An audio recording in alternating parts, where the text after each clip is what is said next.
Bonsoir, merci de votre présence pour ce festival Lettres d'Europe et d'ailleurs, la 9e édition qui s'intitule Zone sensible.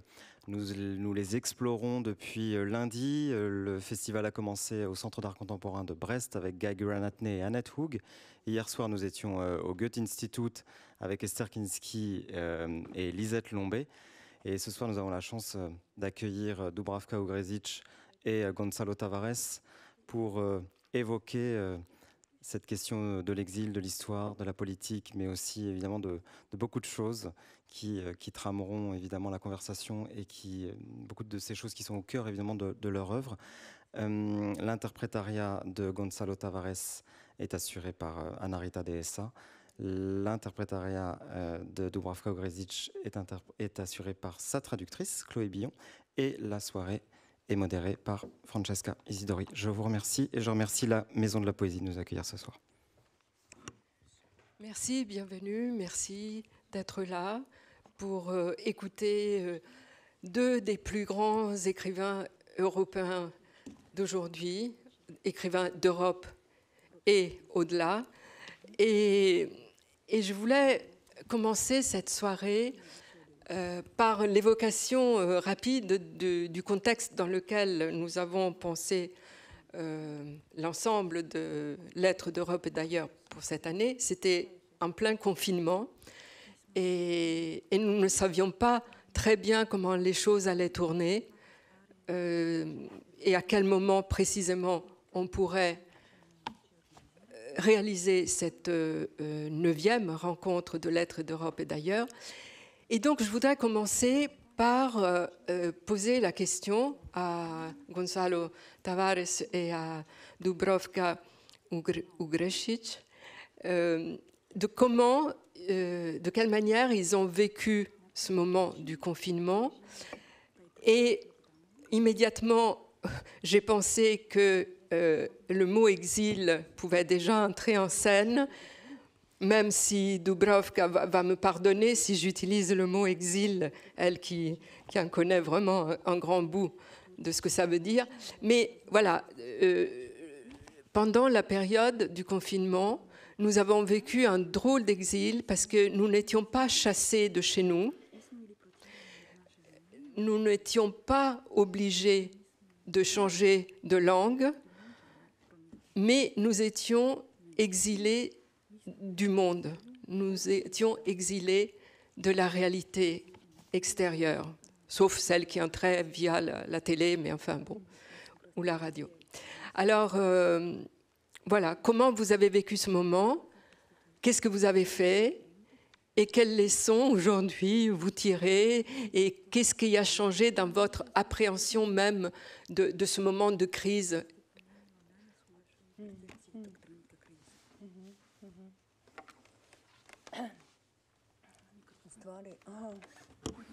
Ok, čuje se?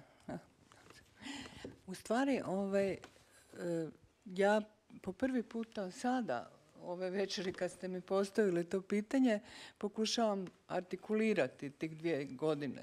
Do sada nisam mislila o tome, osim što sam tako primijetila neke sitne stvari. Recimo,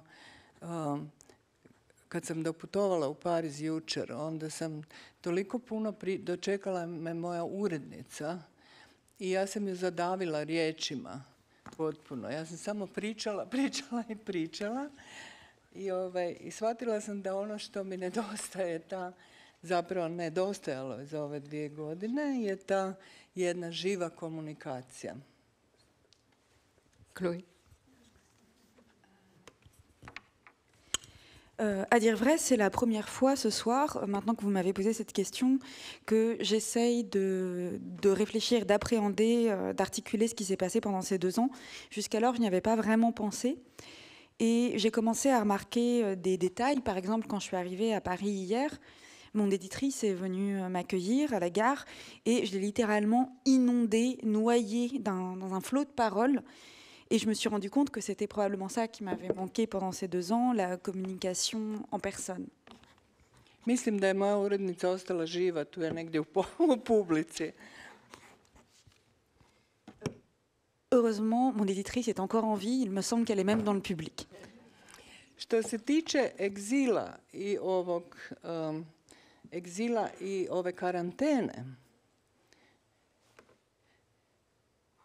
ja bi sad to mogla iskoristiti kao metaforu i reći da sam bila u nekom duplom egzilu. Međutim, to uopće nije točno, jer moj egzil ne odgovara ovim stereotipima o egzilu većina ljudi ima. Pour ce qui est de ce terme d'exil et de quarantaine, je pourrais bien entendu l'utiliser comme métaphore et vous dire que je me suis retrouvée dans une situation de double exil. Cependant, ça ne serait pas exact, parce que mon exil ne correspond pas aux stéréotypes que l'on a la plupart du temps sur ce sujet. U međuvremenu je moja domovina potpuno nestala za ovih 30 godina, koliko me nema tamo. Naravno, još uvijek me nervira.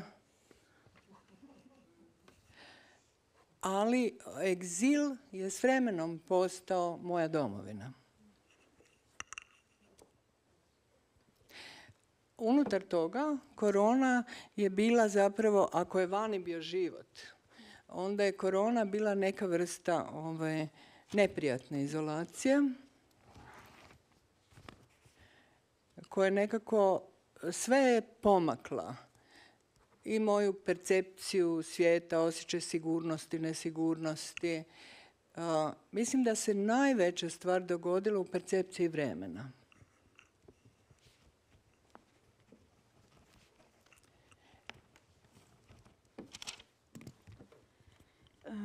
Bon, entre-temps, entre ces 30 ans depuis lesquels je suis en exil, mon pays natal a disparu.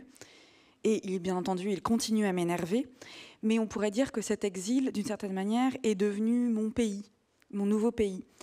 Et dans ce cadre-là, le corona, alors si on envisage, si on estime que la véritable vie se déroulait à l'extérieur, le corona, c'était bien entendu une isolation forcée, désagréable, et qui a tout dérangé, tout bouleversé, notamment ma perception du monde, mon sentiment de ce qu'était la sécurité, de ce qu'était l'insécurité.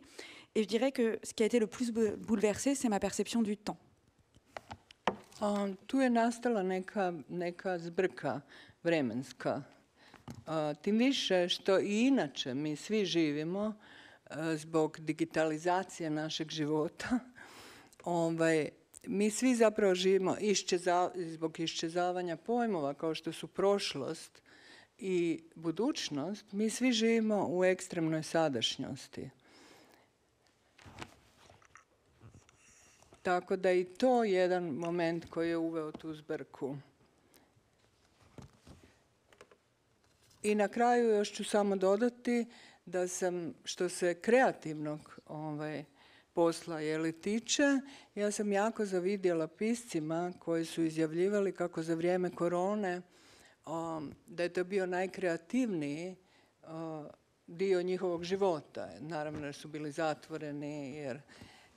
Međutim, za mene je to vrijeme bilo jako demotivirajuće.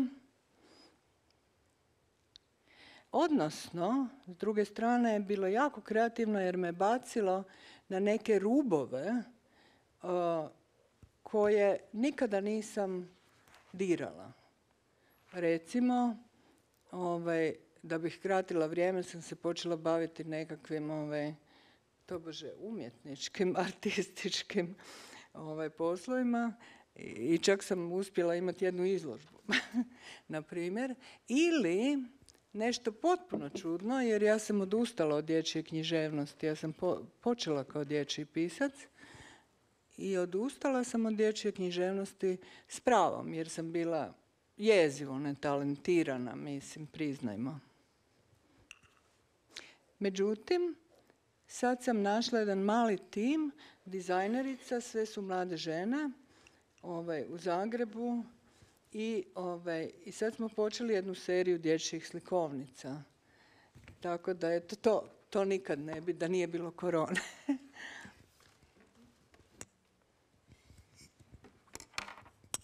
Et donc, il y a une sorte de véritable trouble de la perception du temps, de trouble temporel qui est né, alors que déjà, de manière générale, avec nos vies qui sont de plus en plus numériques. Nous vivons déjà dans un univers où les concepts du passé et du futur deviennent de plus en plus abstraits, de plus en plus insaisissables, ce qui fait que nous vivons dans une sorte de présent extrême. Et donc le corona n'a fait qu'accentuer ce trouble temporel. Alors pour ce qui est de mon travail créatif, je dois avouer que j'ai beaucoup envié les écrivains qui ont annoncé à la ronde que ça avait été la période la plus créative de leur vie, parce qu'ils étaient contraints, parce qu'ils étaient enfermés, qu'ils n'avaient rien d'autre à faire. Je dois dire que, en ce qui me concerne, c'était une période extrêmement démoralisante. Mais cependant, d'un point de vue créatif, ça m'a poussée à explorer des domaines que je n'aurais pas explorés sinon. Par exemple, pour passer le temps, je me suis mis à faire des choses plus artistiques, dirons-nous. J'ai même eu une exposition. Ou alors, ce qui était très étrange pour moi, parce que j'ai commencé, certains d'entre vous le savent peut-être, mais j'ai commencé en fait dans la littérature jeunesse. J'avais très rapidement abandonné parce qu'il faut bien l'avouer, je n'étais absolument pas douée. J'étais une horrible autrice pour enfants. Mais là, pendant le corona, finalement, j'ai rencontré une équipe de jeunes designers, des jeunes femmes de Zagreb qui sont formidables, et nous avons commencé à concevoir une série d'albums pour enfants. Alors, je passe la parole à Gonçalo Tavares, qui lui a, pendant la période du confinement, et pendant je ne sais plus combien de jours, mais pas mal, plus de 3 mois, tenu un journal de la peste, en reprenant le titre quand même de défaut, si je ne me trompe pas, et qui a été publié, journal qui a été publié dans l'hebdomadaire Espresso. Et il va être traduit, enfin, il est déjà traduit en français, il va paraître dans 2 mois, c'est ça. Et j'ai pu en lire quelques extraits parce que j'ai trouvé un site. Et l'idée que je m'en fais, c'est d'une sorte à la fois d'autobiographie, de journal qui relate à la fois des faits très quotidiens. Votre chien, je crois, Roma, le fait que vous prenez très régulièrement votre température, mais en même temps des considérations philosophiques, des références à des auteurs qui sont des auteurs qui vous sont très proches, et des chansons, et puis tout ce qui était véhiculé par les médias, les statistiques, les discours des politiques, etc. Donc ça, je pense que c'est peut-être un peu la tonalité, mais surtout, j'ai retenu une chose que vous avez dit, c'est que après ce confinement, après cette crise, on ne pourrait plus écrire comme avant. Est-ce que vous le pensez toujours aujourd'hui? Et est-ce que c'était parce que vous avez à ce moment-là expérimenté une écriture immédiate, à chaud, qui n'est peut-être pas votre manière habituelle d'écrire? Bien, je comprends le français, je parle très mal, je vais parler en portugais, parce que pour moi c'est très difficile de penser en notre langue. Mais je remercie à Jean-Philippe Rossignol, à Francesca. C'est un plaisir d'être ici avec Dubravka, que j'aime beaucoup l'écrit. Et remercier à Viviane Ami, la éditrice, la maison éditrice. Bien,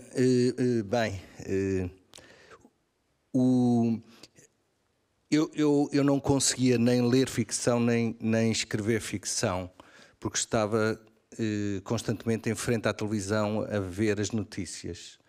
E por isso decidi a certa altura que, para não ficar louco e para fazer alguma coisa útil, começar a escrever um diário, o Diário da Peste. Je n'arrivais pas à lire ou à écrire des œuvres de fiction car j'étais tout le temps devant la télévision à regarder les informations. Donc, pour ne pas devenir fou, j'ai décidé de commencer à écrire un journal, le Journal de la Peste. Eu escrevia todos os dias porque tinha necessidade absoluta de escrever. J'écrivais tous les jours car j'avais un besoin inouï d'écrire. Foi talvez o momento em que eu senti mesmo uma espécie de de salvação pela escrita, uma salvação muito de energia, porque eu não sabia para onde atirar uma energia muito forte que estava ali naquele momento. C'était un moment de salut pour moi, d'énergie, car je ne savais pas où lancer toute cette énergie qui était en moi. E quando eu propus escrever o diário, o jornal disse: basta escrever 2 ou 3 linhas por dia e não é preciso escrever ao fim de semana. E eu respondi que não, que precisava escrever todos os dias, e escrevi longas entradas de diário, não é? Quand j'ai proposé au journal d'écrire mon journal, ils m'ont dit il suffit que tu écrives 2 lignes par jour, même le week-end. Et ils m'ont dit, et j'ai pensé non, il me faut plus que ça. E eu escrevia e mandava para o tradutor espanhol, grego, inglês, uma tradutora também francesa, italiano, e depois traduziam diariamente, então ia saindo em diferentes jornais, e pela primeira vez eu senti esta ideia da utilidade da literatura para os outros, não é? J'ai envoyé mes écrits à des traducteurs espagnols, grecs, anglais, français, italiens, et tous les jours, ils publiaient mes écrits dans des journaux. Donc j'ai pu constater cette utilité de la littérature pour les autres. Porque ia recebendo às vezes feedbacks de pessoas que estavam na Grécia e que estavam a sentir o mesmo, não é? Je recevais des feedbacks de personnes qui étaient en Grèce, par exemple, et qui ressentaient la même chose que moi. E talvez tenha sido o momento em que realmente eu saí do meu normal. Porque eu normalmente escrevo e só publico passado 6 anos ou 7 ou 10. E aqui escrevia e publicava logo, não é? Et peut-être que c'est un moment où je suis sortie de ce qui pour moi est le normal, car d'habitude j'écris et c'est seulement 6 ans après que je publie mes travaux. Eu acredito na literatura como uma espécie de ato religioso sem Deus. E nesse sentido há uma frase religiosa que eu gosto muito, que é: tens de sair do século. E eu sempre escrevi saindo do século, de alguma maneira, pelo menos saindo do dia, não é? Je suis convaincue que la littérature est un acte religieux sans Dieu, que nous devons sortir du siècle. C'est une phrase que j'apprécie beaucoup. E de alguma maneira o Diário da Peste foi entrar no século e entrar mesmo no dia, entrar nas notícias, não é? D'une certaine façon, le journal de la Peste était entré dans le siècle, entré dans le jour, dans les informations. Ou seja, pela primeira vez para mim, que sempre hierarquizei e achei que as notícias estavam abaixo da literatura, eu utilizei a notícia como um estímulo intelectual. Et pour la première fois pour moi, qui a toujours cru en une hiérarchie où les news, les informations étaient en dessous de la littérature, j'ai appris à penser différemment. E pela primeira vez as notícias tornaram-se o meu estímulo, exatamente como um livro do Musil ou como um livro da Dubravka, e isso fez-me também mudar o meu ponto de vista em relação à potência da notícia, à potência literária e artística das notícias, não é? Donc pour la première fois, les informations sont devenues un stimulus pour moi, comme un livre d'un muséum ou un livre de Dubravka qui est ici présente et que j'aime beaucoup. Donc j'ai changé de point de vue par rapport à cette puissance que les informations peuvent avoir. E para mim o tempo do confinamento foi tempo, uma espécie de ensinamento filosófico que para mim era evidente, que esta ideia de temos de pensar na morte. E acho que nesse aspecto a pandemia tem uma parte trágica, mas tem uma parte de violenta filosofia, em que disse temos que pensar na morte. Et pour moi, ce temps de confinement a été riche en enseignements philosophiques. Je pense que la phrase c'est nous devons penser la mort. Donc la pandémie a une partie de tragédie et une partie de violence philosophique. Oui. A parte trágica é terrível, né? Mas e dizer também que talvez o mais violento que eu senti foi perceber que nós temos uma espécie de casa-bunker e que não precisamos de quase nada, não é? Só precisamos de comida, é uma casa que é um bunker, só precisamos que entre comida e que saia lixo, não é? Uhum. E isso foi muito triste perceber que a casa é isso e que nós podemos viver assim. Et c'était aussi violent pour moi de sentir que notre maison était une espèce de banquère où nous n'avions besoin que de deux seules choses, que la nourriture entre et la poubelle sorte. E de alguma maneira, talvez o mais terrível tenha sido perceber que podemos suspender a presença da amizade. Isso foi terrível, perceber isso. D'une certaine façon, le pire, c'était de comprendre que nous pouvons suspendre la présence de l'amitié. Que o nosso coração, que não temos ataque cardíaco por não vermos os nossos amigos, por não estarmos presentes. Et que nous n'avons pas à avoir un arrêt cardiaque juste parce qu'on ne voit pas nos amis. E isso é terrível ter percebido isso. C'était horrible de se rendre compte de cela. É como se o corpo perfeito deveria ter ataque cardíaco por não conseguirmos ver os amigos, não é? C'est comme si le corps parfait devrait avoir un arrêt cardiaque pour le fait de ne pas voir les amis. Mas na verdade não, o nosso corpo não funciona assim, continuamos a viver, não é? Mais ce n'est pas comme ça que notre corps fonctionne, nous continuons de vivre. Só precisávamos de comida e que o lixo saísse, não é? Nous n'avons besoin que de nourriture entrant et de poubelles sortant. E portanto isso eu acho que foi perceber aquilo que já percebíamos, mas que o ser humano é uma base biológica e egoísta. Il s'agit de comprendre ce que nous savions déjà. Néanmoins, l'être humain est une base biologique et égoïste. Je me rends compte que je ne vous ai pas présenté, même très rapidement, et Gonçalo Tavares et Dubravka Ugrešić. Je vais le faire très brièvement. Tavares est né à Luanda, en Angola, qui à l'époque était encore une colonie portugaise. Sa famille a quitté l'Angola en 1974, donc vous y avez vécu les 4 premières années de votre vie.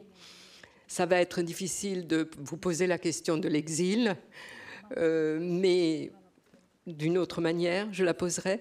Et 1974, évidemment, c'est l'année de la révolution des œillets au Portugal. Et alors, vocation multiple pour Tavares, mathématicien, footballeur, passionné de physique, mais finalement ce sera l'épistémologie, la théorie des sciences qu'il va choisir, et il deviendra professeur à l'université de Lisbonne.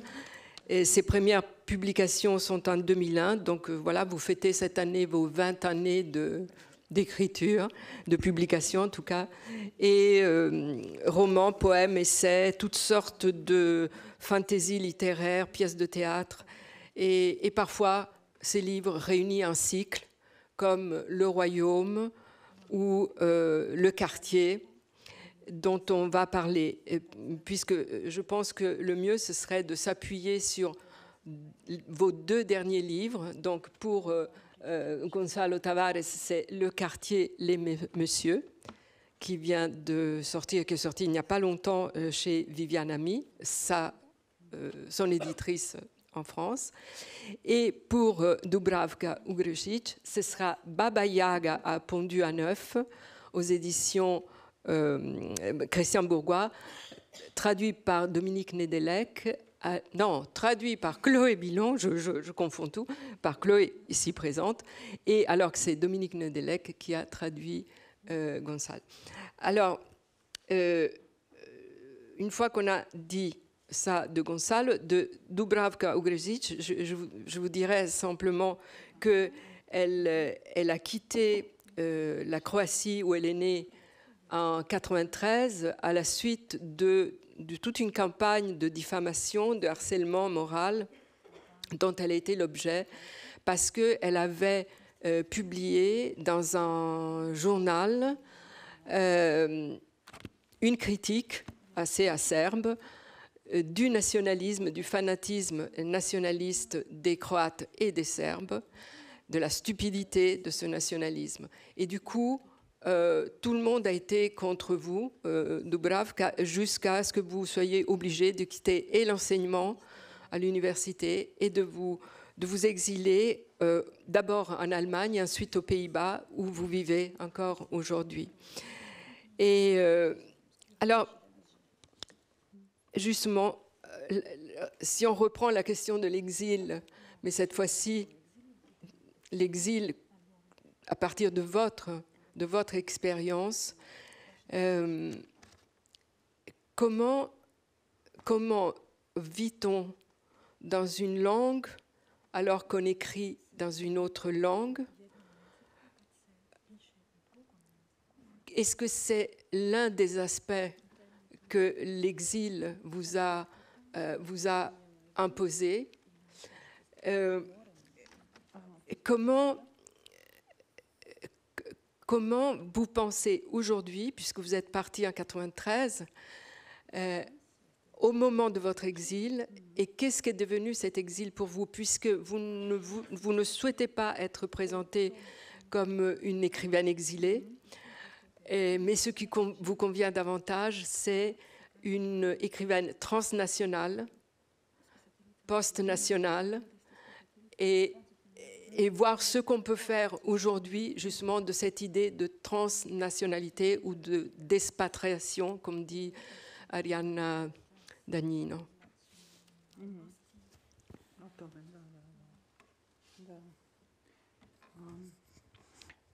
Pa ja moram reći da koliko sam sad već u egzilu, dosta dugo vremena, da su se stvari jako promijenile. Mislim, promijenila se sa odlaskom. Egzil je zapravo neka vrsta kontemplativne zamke.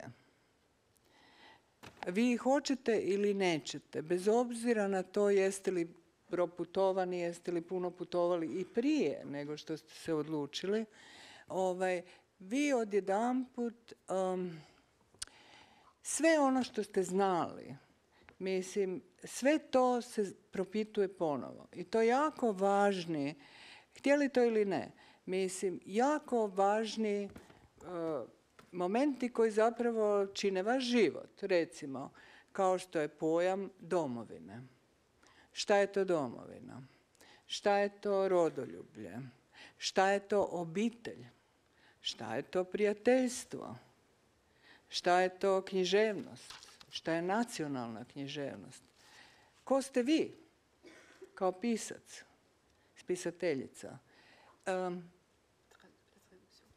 Dakle, puno stvari postaje, kako da kažem, suspektno i puno stvari se naprosto topi. Mislim, više stvari ne znače ono što su značile.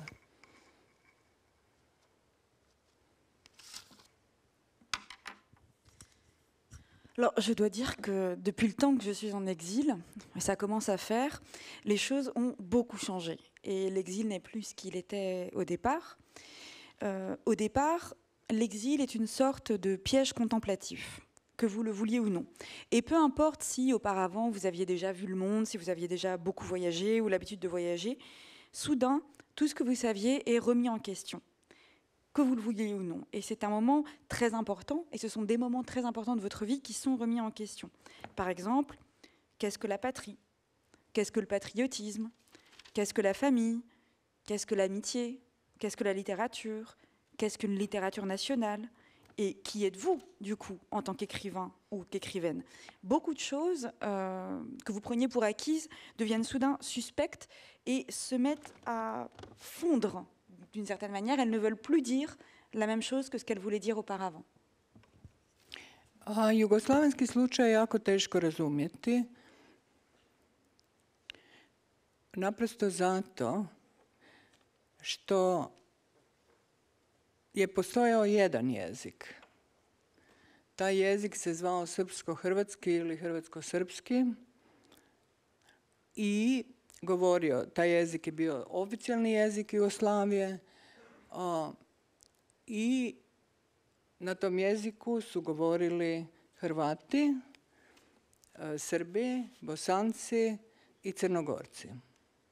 Kao posebni jezici su postojali makedonski, slovenski i albanski.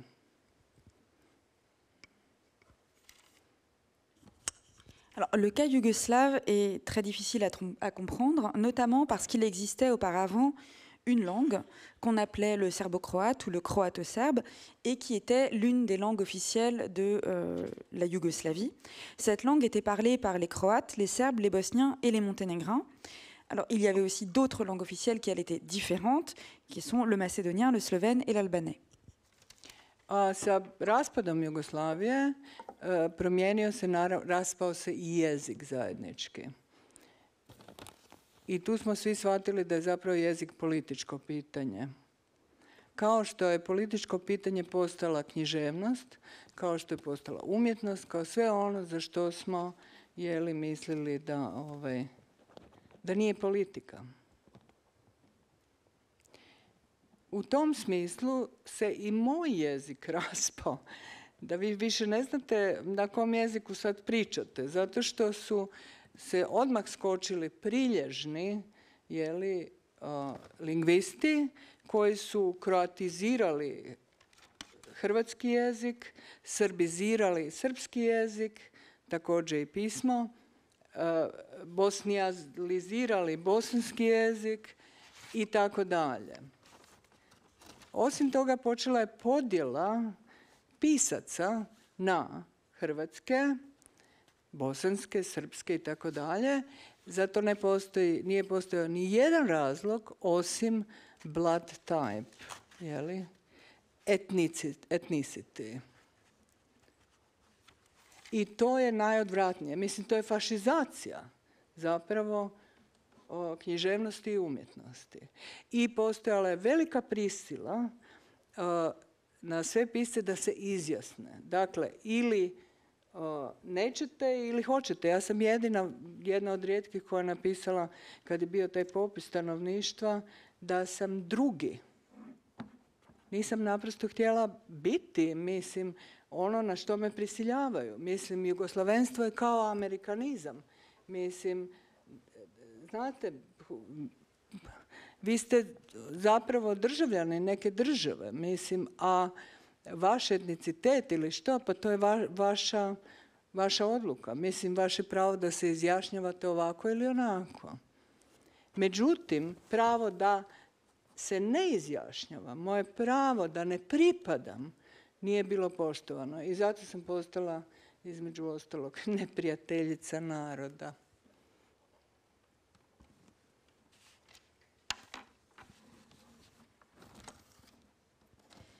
Et donc, avec la chute de la Yougoslavie, cette langue commune s'est elle aussi démantelée, avec le démantèlement du pays. Et nous avons tous compris à ce moment-là que la langue était politique, était une question politique, comme la littérature est devenue une question politique, tout comme l'art est devenu une question politique. Tout ce dont nous pensions que c'était en dehors de la politique, justement. Et en ce sens, ma langue s'est décomposée comme le pays, si bien que je ne sais plus quelle langue je parle. Parce qu'entre-temps, des linguistes du régime se sont mis à croatiser le croate, à serbiser le serbe, à bosniser bosniaquiser le bosniaque, à modifier parfois, ça allait même jusqu'à l'alphabet, etc., etc. On a également créé des divisions entre les écrivains des différents pays, qui devaient se déclarer d'être écrivains de tel pays ou de tel pays et de tel pays, et ce pour aucune raison valable, à part une raison purement ethnique. Et pour moi, c'est véritablement c'est du fascisme. C'est ça le plus répugnant, cette fascisation de l'art et de la littérature. À l'époque, il y a eu des pressions très violentes exercées sur les écrivains pour qu'ils se déclarent d'une telle ethnie ou d'une telle nationalité. Et on leur demandait, bon, vous êtes ça, oui ou non, dites-le. Et moi, j'ai été une des rares, lors du recensement, par exemple, à me déclarer dans la rubrique « autre », parce que je ne voulais pas être ce que l'on désirait me forcer à être. L'identité yougoslave, c'était un petit peu comme l'identité américaine aux États-Unis, si vous voulez. Vous êtes les citoyens d'un pays, en l'occurrence la Yougoslavie, mais votre ethnie, votre sensibilité nationale, c'est votre décision et c'est votre droit de décider comment vous vous sentez. Et par contre, mon droit à moi de ne pas me déclarer d'une certaine nationalité, mon droit de ne pas appartenir n'a pas été respecté. Et c'est à partir de ce moment-là que je suis devenue une ennemie du peuple. Oui, d'ailleurs, on y reviendra très vite. On vous a traité à ce moment-là de sorcière, également de pute et de traître à la patrie, mais de ces 3 épithètes, vous avez retenu surtout sorcière, et on verra que vous en avez vraiment fait quelque chose d'extraordinaire dans votre livre Baba Yaga a pondu à neuf. J'aimerais, avant de continuer donc avec et l'exil et les sorcières, je voudrais demander à Gonçalo Tavares s'il veut réagir à ce que vient de dire Dubravka, et notamment par rapport à la question de la langue et de l'exil, parce que je pense à votre livre, donc le quartier, les messieurs. En 2 mots, très rapidement, vous avez publié séparément des brefs romans qui portaient comme titre le nom d'écrivains célèbres, par exemple Monsieur Valéry, Monsieur Calvino, Monsieur Krauss, Monsieur Brecht. Et puis, cette fois-ci, ils sont tous, enfin à peu près tous, je crois, réunis dans ce seul volume. Donc, on peut considérer que ces messieurs qui vivaient tous dans le même quartier, maintenant, ils sont vraiment ensemble, que le quartier est devenu presque un village. Alors, pourquoi je parle d'exil? Parce que, au fond, vous avez créé un lieu d'exil volontaire, peut-être, ou c'est vous qui les avez exilés dans ce village, mais que vous présentez comme un rempart à la bêtise, à la barbarie. Donc, est-ce qu'il existe un refuge qui est utopique, là, pour les écrivains? Un exil qui serait un exil rêvé? Sim, daquela que faço. Eu acho que a imaginação é uma espécie de país de fuga, não é? L'imagination est une sorte de pays de fuite. E cada um traz em si país para onde pode fugir, não é? Et chacun porte en soi un pays vers lequel il peut fuir. E esse é país individual. C'est un pays individuel. Eu acho que é, de alguma maneira, o que ouvimos a Dubravka é pouco isso. Eu acho que, por um lado, todos nós imaginamos país individual. O Henri Michaud falava das minhas propriedades, não é? Falava do cérebro como as minhas propriedades, o meu espaço. Chacun de nous porte en soi un pays individuel, en quelque sorte, ce qu'a dit Dubravka, et chacun a ce refuge, cette imagination. Et, comme disait Henri Michaud, c'est mon cerveau, mon refuge. Ele dizia mon espace, j'allais à mon espace, à mon cerveau, não? E de alguma maneira eu acho que nós hesitamos entre este país individual e uma espécie de comunidade universal, não é? D'une certaine manière, nous hésitons entre ce pays et nos espaces individuels. Universal. Universel, pardon. Entre o país individual e a comunidade universal. Exactement, entre le pays individuel et la communauté universelle. E eu julgo que, saindo desta questão dos países, eu acho que há também exílio para o escritor, que é o exílio quando sai dos seus hábitos. En dehors de cette question des pays, il y a aussi un exil pour l'écrivain qui est l'exil de ses habitudes. Quando ele sai dos seus hábitos. Sort de ses habitudes. Oui. Eu estive em Moscovo, numa das casas do Tolstói.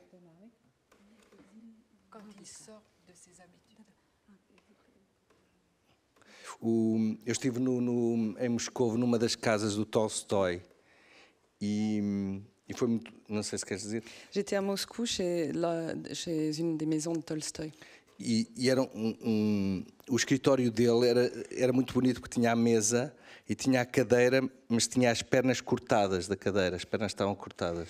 Son bureau était très beau car il y avait une chaise et une table, mais les pieds de la chaise étaient coupés. E depois explicaram porque é que estavam cortadas as pernas da cadeira. Par la suite, ils m'ont expliqué pourquoi les pieds étaient Porque coupés. quando Tolstói começou a perder a vista, quando começou a ver mal, foi cortando os pés da cadeira para se aproximar do papel.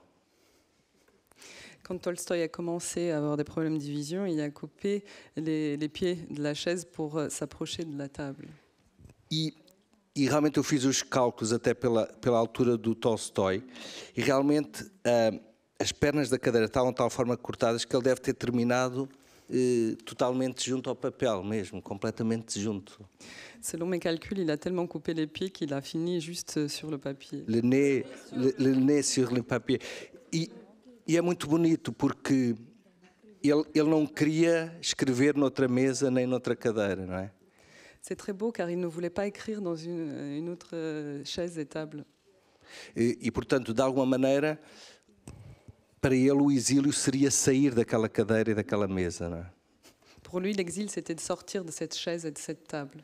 Ou seja, às vezes os exílios não são de grandes espaços, são de pequenos passos, não é? Parfois, les exils ne consistent pas en des grands espaces, mais en de petits espaces.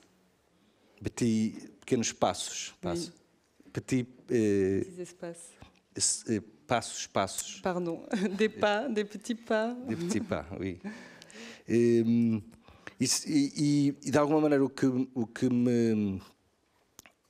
a mim me interessa é esta questão da língua. Fora da minha língua, de alguma maneira, eu sinto-me violentado porque sinto que não tenho toda a minha potência, não é? E isso... Ce qui est important dans cette question de la langue, c'est qu'en dehors de ma langue, je me sens agressée, comme si en dehors de ma puissance. É, digamos, a pessoa falar noutra língua é uma gentileza, mas é ao mesmo tempo como que uma violentação às suas possibilidades. Demander à une personne de s'exprimer dans une autre langue, c'est d'une part une gentillesse, mais de l'autre part un attentat à ses possibilités. Eu diria então que para um escritor, e julgo para qualquer pessoa, talvez o exílio mais violento fosse aquele que nos dissessem: tu nunca mais podes falar a tua língua. Pour moi, et je pense que pour tous, peut-être que l'exil le plus violent serait de ne plus pouvoir parler sa langue. Quelques personnes nous disent c'est une dictature violente qui nous dit tu ne peux parler pas ton langue, não? Seria provavelmente a ditadura mais violenta. Ce serait la dictature la plus violente, de interdire quelqu'un de parler sa propre langue. E há casos históricos em que isso aconteceu, não é? Pelo menos a proibição de falar a sua língua em público ou mesmo na família, não é? C'est quelque chose qui est arrivé dans l'histoire d'interdire à quelqu'un de s'exprimer dans sa langue ou même au sein de sa famille. Aliás, era interessante. Oui. Seria interessante fazer a história das ditaduras pela proibição de determinadas línguas, não é? Um pouco como a do Dubravka falou. Il serait intéressant d'établir une histoire de la dictature par l'interdiction des langues. Porque todas as ditaduras têm proibições de linguagem, não é? Isso é engraçado. Car toutes les dictatures ont des interdictions de langage. Alors, je voudrais vous lire ces deux citations de George Steiner qui concernent justement la question de l'exil et de la langue. Steiner dit « L'exil est peut-être le principal ressort de la littérature actuelle ». Il dit ça en 1996. Donc, il dit ça, Dubravka, en pleine guerre de l'ex-Yougoslavie. Et il dit également, il parle d'un âge des réfugiés. Nous vivons un âge des réfugiés, une époque des réfugiés. Et il dit, il paraît normal que les créateurs, dans une civilisation de quasi-barbarie, qui a fait tant d'apatrides, qui a déraciné des langues et des peuples, soient des poètes délogés qui errent à travers la langue. Donc, déloger, ça veut dire vraiment expulser de chez soi, de la maison. Et donc, mais, alors, j'entends ce que vient de dire Gonzalo par rapport au fait de cette agression qu'il sent si on lui parle ou on l'oblige à parler une autre langue.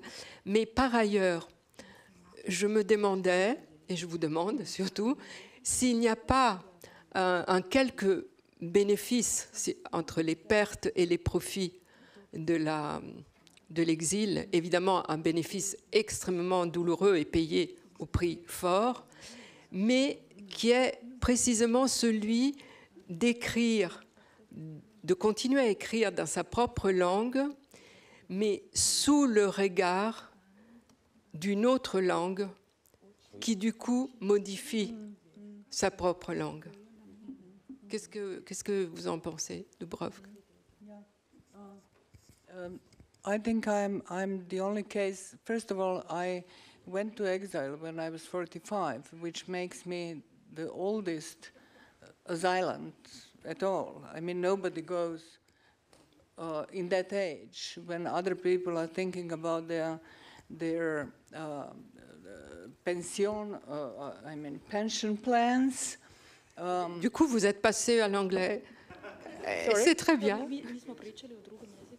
Yes, about pension plans. Yes. A foreign thing. I don't know. Okay, so when my countrymen were thinking about how to retire, sorry.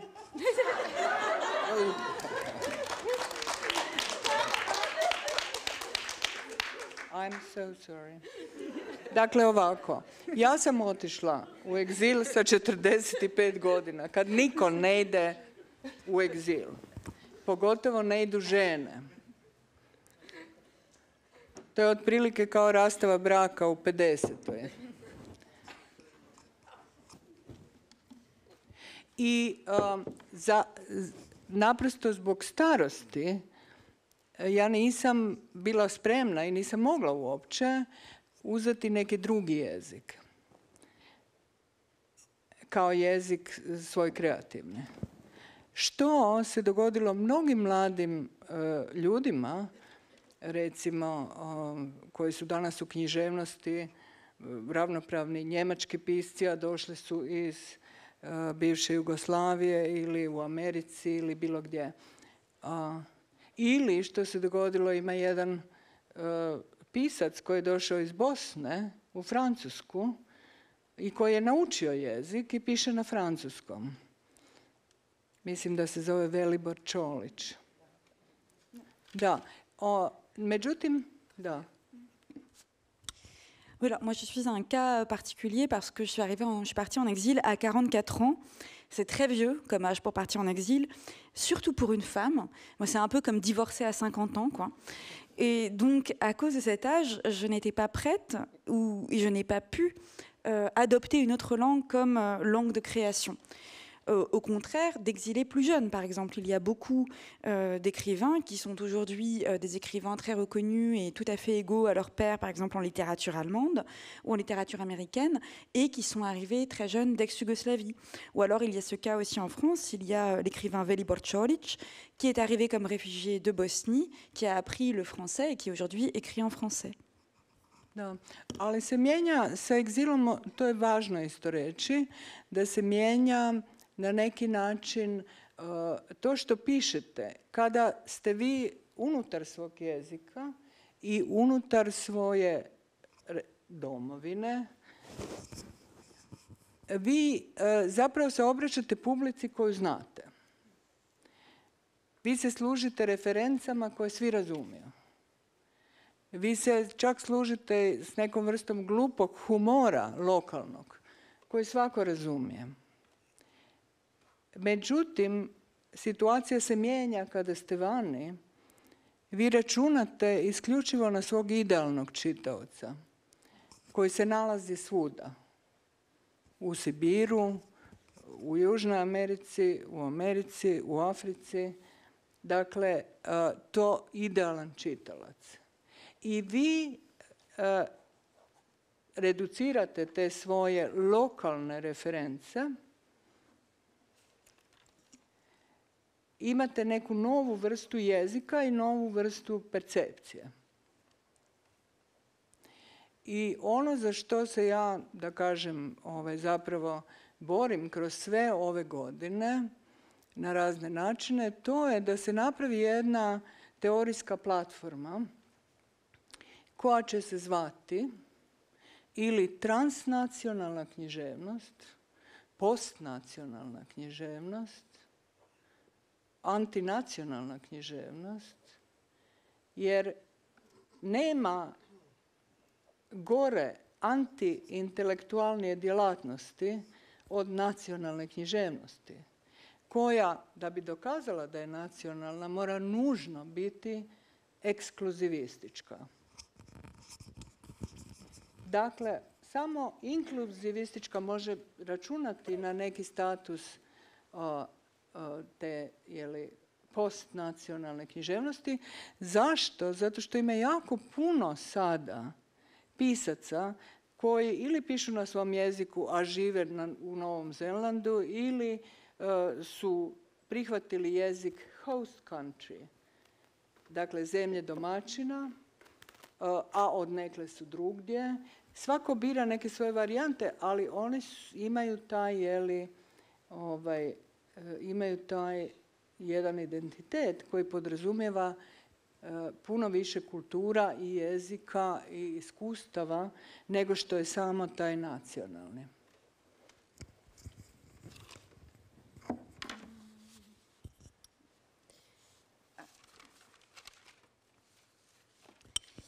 Alors, par contre, ce qu'il est très important de mentionner, c'est que même si vous ne changez pas de langue, l'exil change par contre ce que vous écrivez. Parce que quand on écrit dans sa langue, quand on écrit dans son pays, on écrit pour un public que l'on connaît. On utilise des références que tout notre public connaît. On peut faire de l'humour, tout le monde le comprend. Mais la situation, bien entendu, change drastiquement quand vous vous retrouvez en exil. Et en exil, on se met à écrire non plus pour un lecteur de son pays, mais pour son lecteur idéal, qui peut se trouver aussi bien en Sibérie qu'en Amérique du Sud, qu'aux États-Unis, qu'en Afrique. Et avec ce lecteur idéal, on réduit en fait ces références qui sont ces références locales. Et on a une nouvelle perception, une nouvelle utilisation de la langue. Et ce pourquoi je lutte depuis toutes ces années, c'est de créer une sorte de plateforme théorique qu'on pourrait qualifier de littérature transnationale ou littérature post-nationale ou littérature antinationale.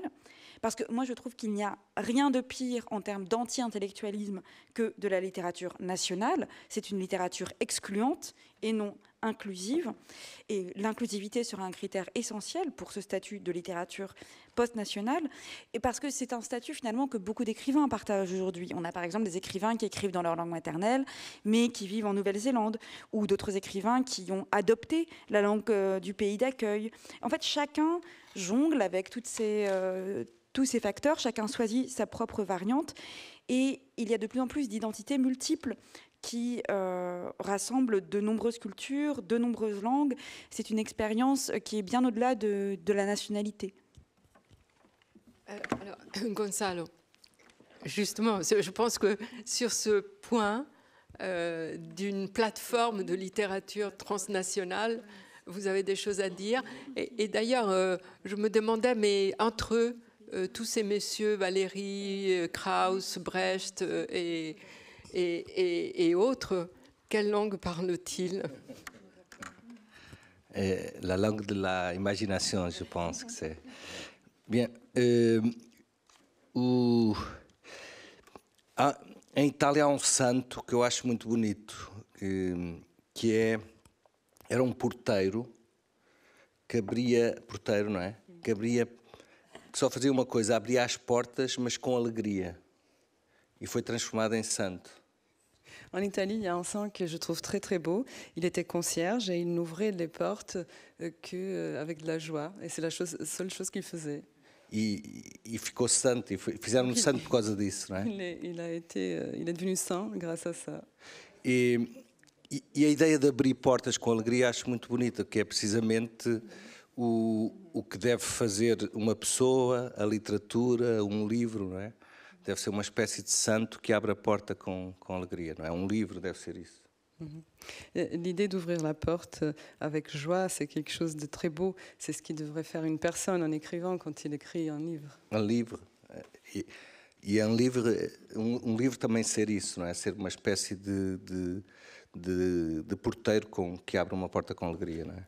Et le livre aussi doit être ça, une espèce de concierge qui nous ouvre la porte avec joie. E isso é o antipatriótico, não é? O patriotismo é um guardador de fronteiras, é um fechador de portas, não é? O patriotismo.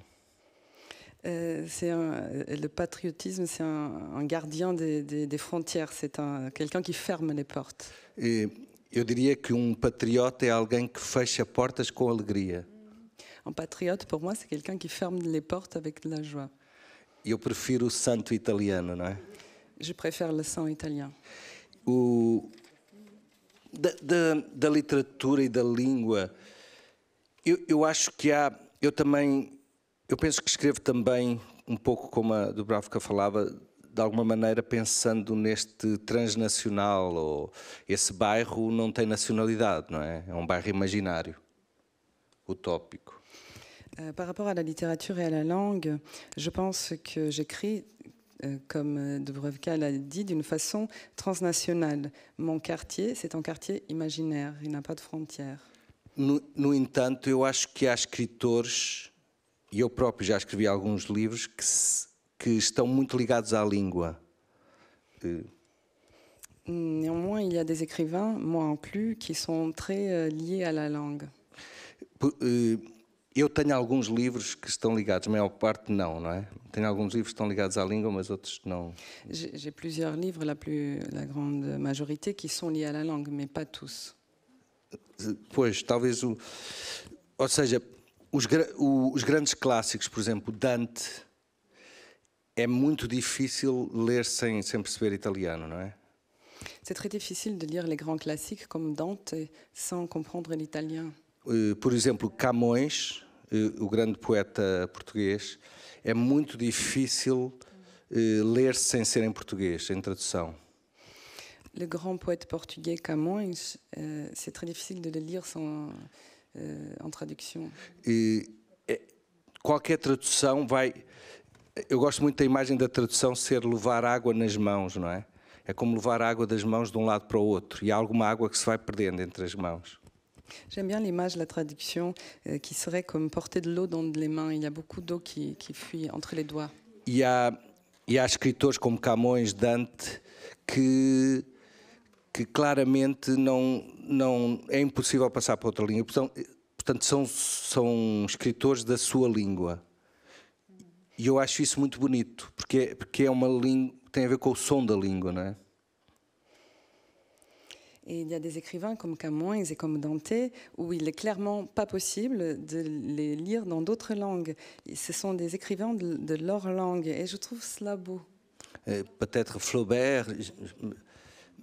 Ou seja, eu acho que e nesse sentido eu diria que há livros que são patriotas no sentido de fundar uma língua. E isso também acho muito bonito. O Dante fundou uma língua, Camões fundou uma língua, não é? Et dans ce sens, je pense qu'il y a des livres qui sont patriotes car ils sont fondateurs d'une langue. C'est le cas de Dante, c'est le cas de Camões. Ils ont fondé une langue. Mas uma coisa é ser patriota como Dante, que inventa uma língua, ou como Camões, ou ser patriota tonto, não é? São coisas bem diferentes. Une chose, c'est être patriote, un patriote qui fonde une langue comme Camões et Dante, et l'autre, c'est d'être un patriote fou. Ce sont des choses très différentes.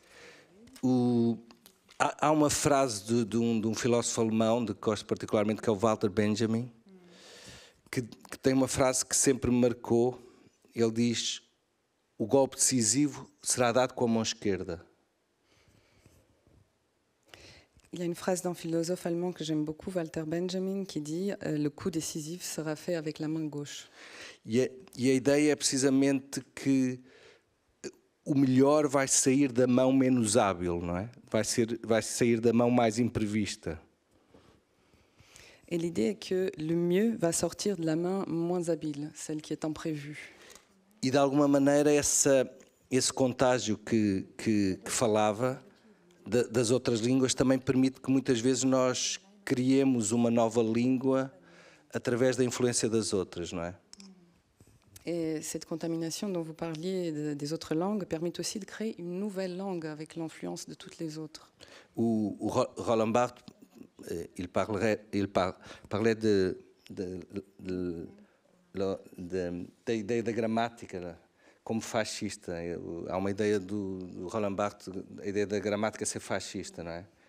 Roland Barthes avait l'idée que la grammaire était fasciste. E que l'écrivain, que o escritor tinha que combater o fascismo da gramática, não é? Et l'écrivain devait lutter contre le fascisme de la grammaire.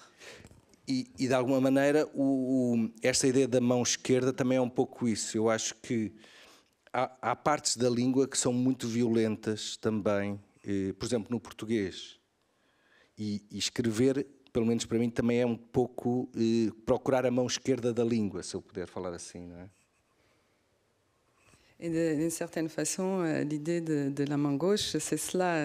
Il y a des parties des livres, des langues qui sont violentes, même en portugais. Et ça, c'est mon idée, c'est la recherche de ma main gauche. De la main gauche de la langue. La main gauche de la langue. E de alguma maneira, por exemplo, no português, uma coisa não pode ser feminina e masculina. Nós temos que decidir. E isso é uma violência da língua, não é? Un exemple d'une violence de la langue en portugais est que quelque chose ne peut pas être autre que soit masculin, soit féminin. Isto é o tal fascismo da língua, não é?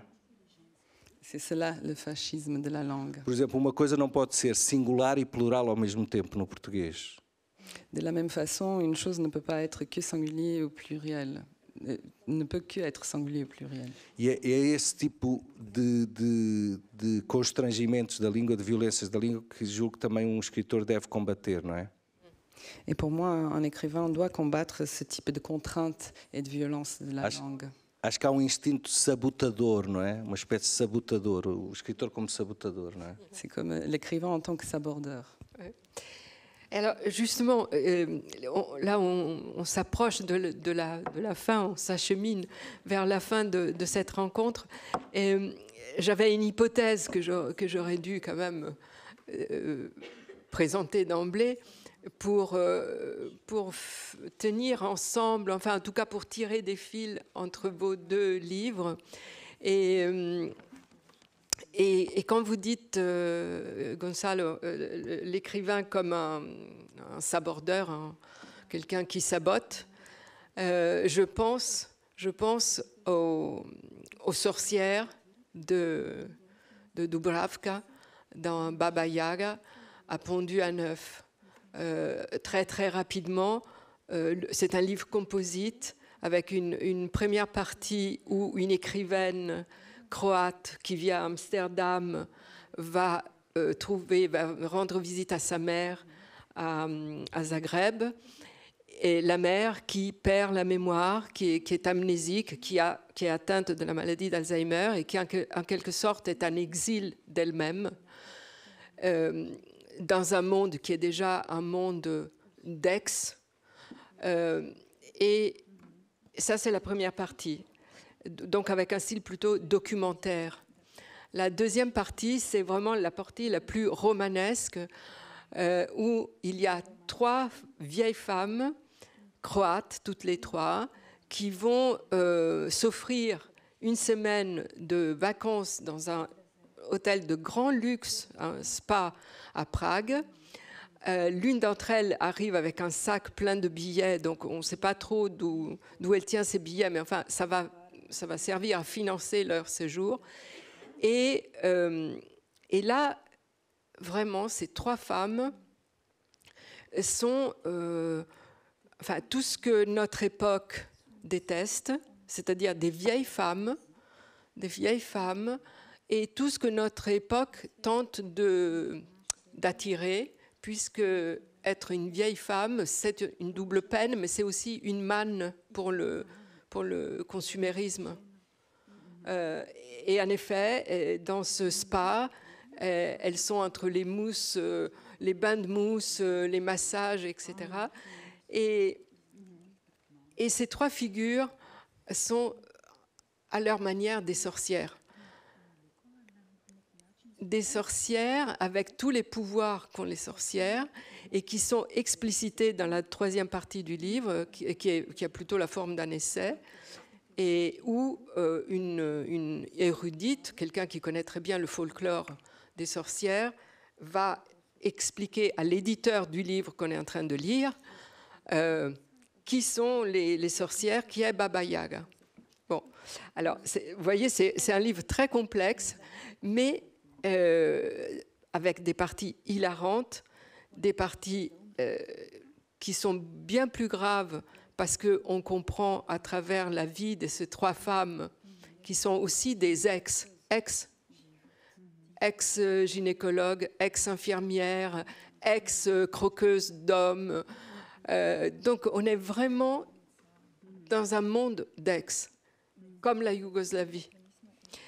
Et donc, moi, l'hypothèse que j'avais, c'est que si on mettait ensemble, ou si on faisait dialoguer, d'un côté, les sorcières de Dubravka, avec justement leur pouvoir imprévisible, et les écrivains qui ne sont pas tout à fait des écrivains, d'ailleurs on ne l'a pas dit, mais enfin il faut lire le Quartier pour comprendre que il s'appelle Monsieur Calvino, mais bon. Si on les faisait rencontrer, est-ce qu'il ne sortirait pas quelque chose justement de cette plateforme transnationale, subversive, enfin en tout cas avec la résistance que l'écriture peut avoir?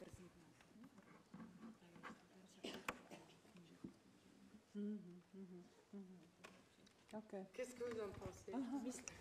Go. Can I see the book? No, not mine. Why don't you talk about my novel and I will talk about yours? And we haven't read each other's books. That will be interesting. Ah, okay. Yeah. No, just from your imagination you can talk. I didn't read this one, yeah. Dakle I ovako. read two great books of Dubravka. This one, in Portuguese, Micro. Museu da Rendição I would say. Le Muséum de la rendition inconditionnelle. C'est un grand livre, Et un autre, c'est le Fox, de Raposa, non? Le renard. Yeah, Knjiga koja će biti prevedena na francuski. Fox. La renarde n'a pas encore été traduite en français. Ovako, Ja ga ne connais pas. samo da sad kažem, ono što je mene formiralo zapravo kao pisca, ja sam bila student komparativne književnosti i u moje vrijeme se jako puno i ruske književnosti također i jezika i u moje vrijeme inače je bila vrlo jaka teorija književnosti, razni smjerovi, ali za mene je apsolutno formativan bio ruski formalizam. Ključna ideja ruskog formalizma je da književno djelo, svaki nekakav izričaj, se služi očuđenjem, defamiliarizacijom. I na tome ja zapravo baziram, na tom očuđenju, destereotipizaciji i konstrukciji romana, koja također nije očekivana, ja s tim baratam.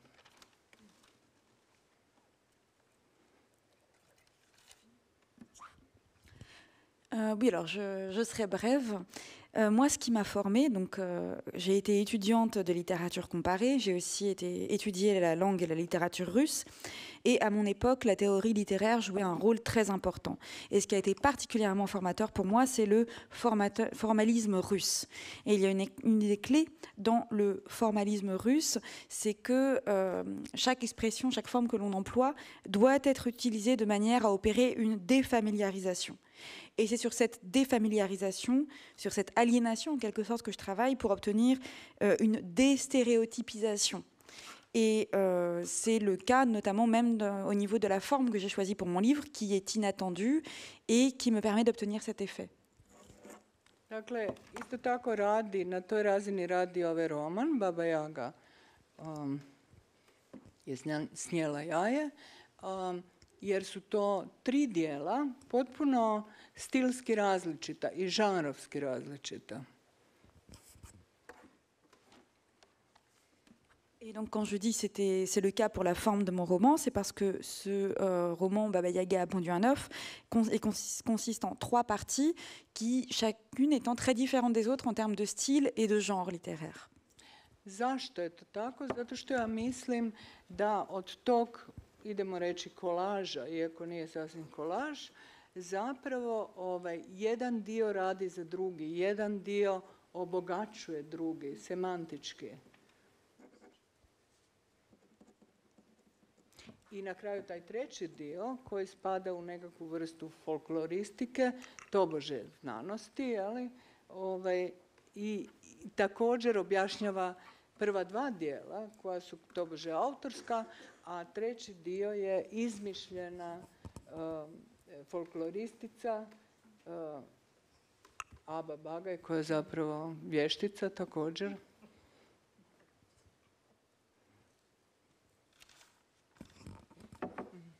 Et donc pourquoi est-ce que j'ai procédé comme ça? Parce que je pense que ce collage, bon, même si ce n'est pas exactement un collage à proprement parler, en fait fait en sorte que les parties s'enrichissent mutuellement. Donc nous avons les 2 premières parties qui viennent en écho, se répondent, s'enrichissent, et ensuite nous avons la 3e partie qui est soi-disant un traité quasi scientifique, en fait soi-disant scientifique, un traité de folkloristique, et qui vient là pour expliquer les 2 premières parties qui, elles, sont censées être les œuvres d'un écrivain. Et cette 3e partie est rédigée par une soi-disant scientifique universitaire imaginaire qui s'appelle Aba Bagaj, et donc, comme son nom l'indique, est elle aussi une sorcière. Ali osnovna poruka svega toga je, mislim, da na svijetu postoji, ne samo da je polovica čovječanstva žene su, nego da su žene kroz cijelu svoju povijest, pa i dan danas, bile na neki način obespravljene. Ne da je povijest puna zločina, počevši od, ne znam, spaljivanja vještica koje je trajalo od 12. do 17. stoljeća, genocid, femicid, za koji se nikad niko nije ispričao. I ideja je da su vještice zapravo posvuda, da smo svi mi vještice. Jedna od vještica je u ovom mrklom mraku, sjedi negdje. Njezino ime je Rada Iveković, filozofkinja, koja živi godinama u ovom gradu, i ona je također pripadala toj grupi isfabriciranih ili već što tih takozvanih hrvatskih vještica, vještica iz Rija. To je dakle romantizirana, možda grandiozna, možda preambiciozna poruka da smo svi mi vještice, pazite se, vi koji niste.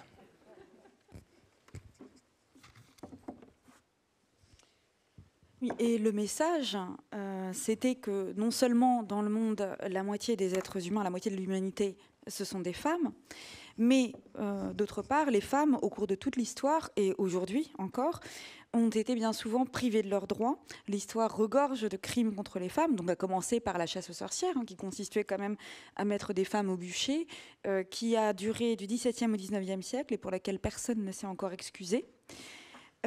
Et mon message, c'était que nous sommes toutes des sorcières. Et il y a ici d'ailleurs dans l'assistante l'une de ces sorcières, Rada Ivekovic, une philosophe qui vit depuis des années ici à Paris et qui fait partie de ce même groupe de sorcières croates qui avait été fabriqué à l'époque. Donc voilà, tel était mon message, peut-être un peu romancé, peut-être grandiose, peut-être trop ambitieux, mais en tout cas mon message c'est: nous sommes toutes des sorcières et prenez garde, vous qui n'en êtes pas. Oui, alors attention, là je crois que, là vraiment je pense qu'on a largement dépassé le temps qui nous était imparti. Mais Gonzalo, je vous laisse la parole, mais soyez bref. Moi, ma proposition est que de prévoir une invasion des sorcières de Dubravka dans le village, le quartier des écrivains de Gonzalo, d'autant plus que je ne l'ai pas fait remarquer jusqu'à présent, mais pour l'instant, il n'y a pas une seule femme. Não, e há projeto precisamente de invasão das mulheres. Que as mulheres Justement, il y a un projet d'invasion par des femmes. Oui, c'est Voilà. un projet. Só rapidamente, tentar ser sintético. Eu acho que a literatura é muito conservadora. Je vais essayer d'être synthétique. La littérature est très conservatrice. Je pense. C'est ce que je pense, bien sûr. Oui. Toda a arte contemporânea, quase 90% da arte contemporânea é filha do Duchamp, do início do século XX. Presque tout l'art contemporain, en tout cas 90%, est à l'origine de Duchamp. Quase ao contrário, na literatura, quase toda a literatura, 90% da literatura é filha do século XIX. Oui. C'est-à-dire l'art contemporain est fille de Duchamp, Et la le littérature contemporaine est fille du siècle XIX.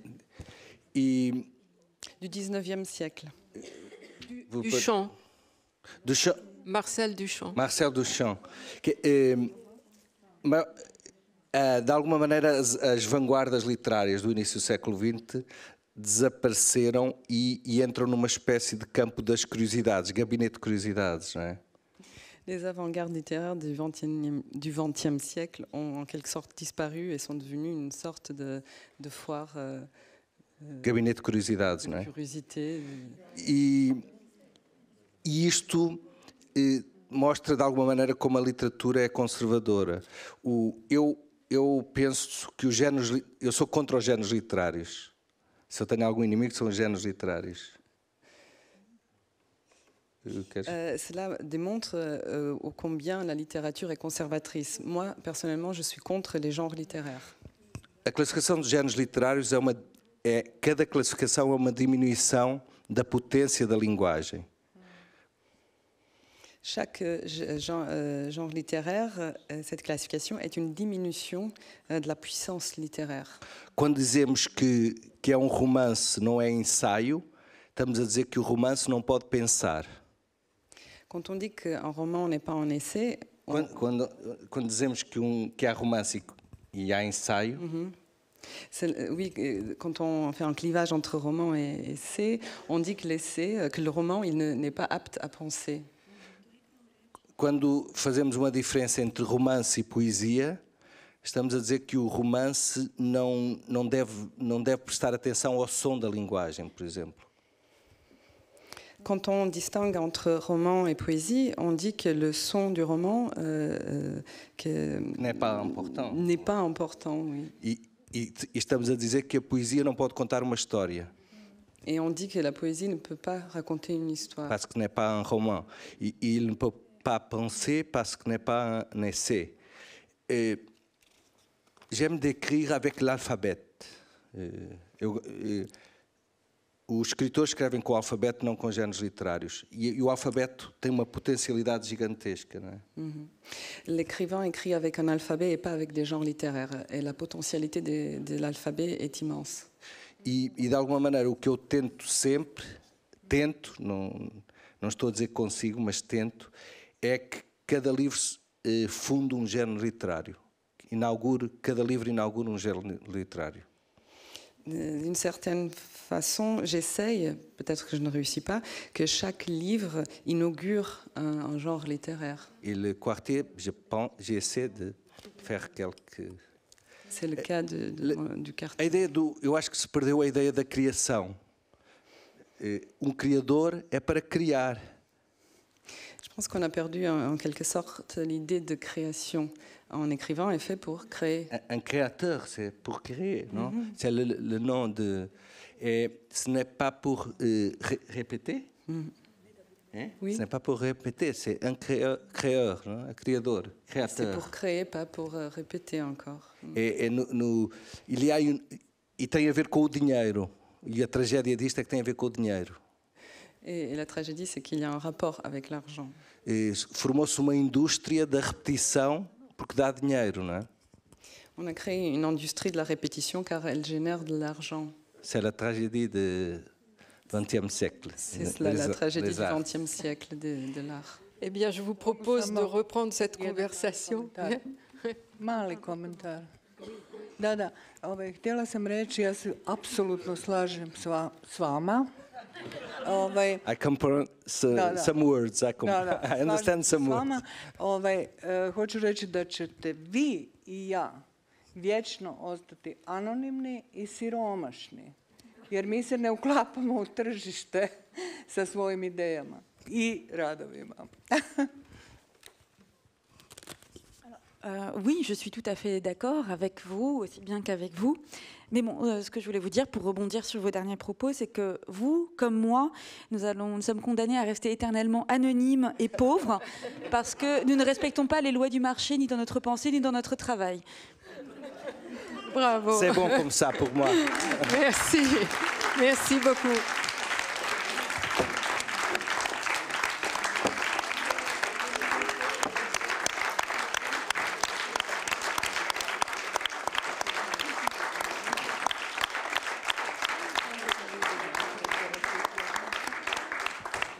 Merci beaucoup. Merci Dubravka. Un quartier anonyme. Merci à Gonzalo, merci à Chloé, à Narita et merci à vous tous de votre présence et de votre attention. À bientôt. Merci.